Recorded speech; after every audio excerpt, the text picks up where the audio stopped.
যাবি নাকি? গেলে মন্দ হয় না, হিমসাগরগুলো বেশ রং ধরেছে, চল যাই। কিন্তু দাদা, রামরতন বাবুর বাগান, রামরতন বাবু তো বেশ কয়েক বছর আগে মারা গেছে। শুনেছি, সবাই বলে ওটা নাকি ভূতের বাগান হয়ে গেছে। রামরতন বাবু ভূত হয়ে ভয় দেখায়। ধুর ভিতুরাম কোথাকার, ওসব ভূত টুত বলে কিছু হয় না, বুঝলি? ওসব মনের ভুল। দাদা, মল্লিক বাবুর বাগানে তো ভালোই আম হয়েছে, ওখানে চল না। না রে, স্কুল থেকে ফেরার পথে দেখে এসেছি রামরতন বাবুর বাগানে প্রচুর আম হয়েছে, আর ওখানে ভূতের ভয়ে কেউ আম কুড়োতেও যায় না, তাই আমরা অনেক আম পাবো।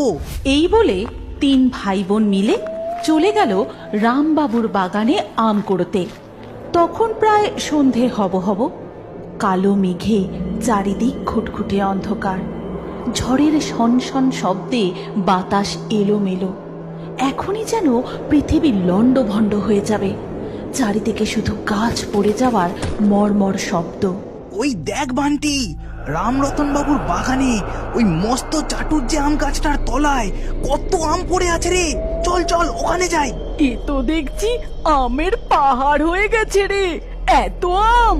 তিন ভাই বোন মিলে খুব আনন্দ করে আম কুড়োতে থাকলো। কিন্তু হঠাৎ বান্টি, জিৎ আর মিমির মনে হলো তাদের সঙ্গে আরো কেউ একজন যেন আম কুড়োচ্ছে, অথচ পিছন দিকে তাকালে কাউকেই দেখা যাচ্ছে না। আমরা কতক্ষণ ধরে আম কুড়োচ্ছি, কিন্তু আমাদের ব্যাগ ভর্তি হচ্ছে না কেন বলতো? হ্যাঁ রে, মনে হচ্ছে আমাদের আম কেউ নিয়ে নিচ্ছে, যতই কুড়ো